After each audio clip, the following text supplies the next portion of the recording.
বাঙালি বাড়িতে ইলিশ মাছ পছন্দ করে না এমন মানুষ কিন্তু পাওয়া মুশকিল। মানে আমরা কিন্তু বেশিরভাগ বাঙালিরাই কিন্তু ইলিশ মাছটা পছন্দ করি।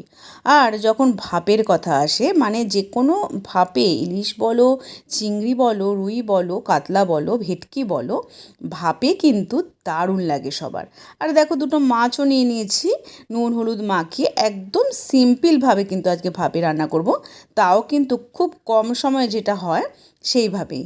আর নুন হলুদ দিয়ে সর্ষের তেল দিয়েছি, কাঁচা লঙ্কা, সর্ষে পোস্ত, আর কিন্তু দিয়েছি কাজু, একটা পেস্ট বানিয়ে নিয়েছিলাম।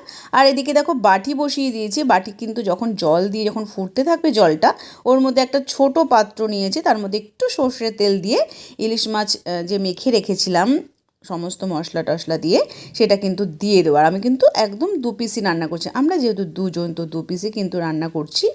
আর তোমাদের